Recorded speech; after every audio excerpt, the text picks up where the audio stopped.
Good morning, neighbors.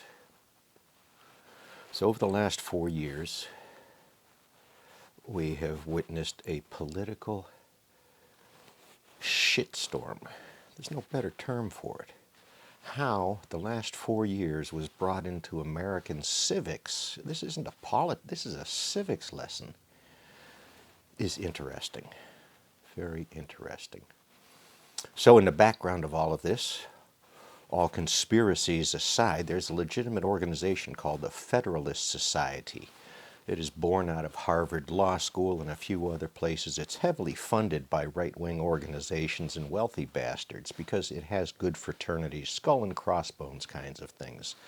So we know this thing is out there. We know it's real. We know it's not a conspiracy. It is an actual working entity that has interacted with our federal government. So somehow in this, the Federalist Society chose federal judges, over 200 federal judges. That was unprecedented. No other organization in recent history has been able to recommend judges without other oversight and feedback and study. And yet the Republican Party pushed these things through. If you think Trump was the problem, he was a tool. Friggin' tool. They played him like they play everyone else. He ain't a billionaire. Never was. He's a wannabe. So, back to this Federalist Society thing. This is the Paul Ryan Tea Party nonsense, waving around an Ayn Rand book, an adult waving around Ayn Rand. It's like when Trump waved a Bible around. Virtue signaling, bullshit signaling.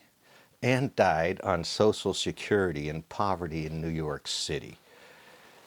So, just like this latest insurrection, their plans have no depth.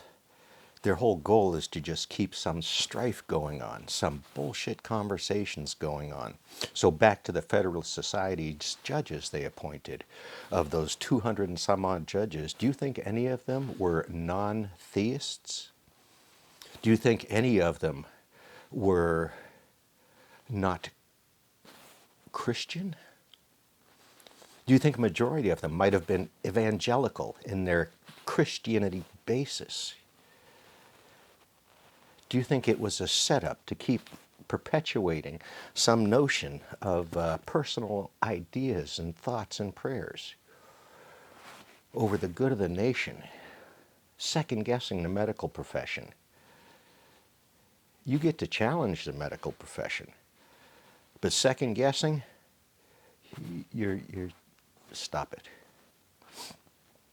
So there's a question for the future. I'm going to try and follow up. How about you?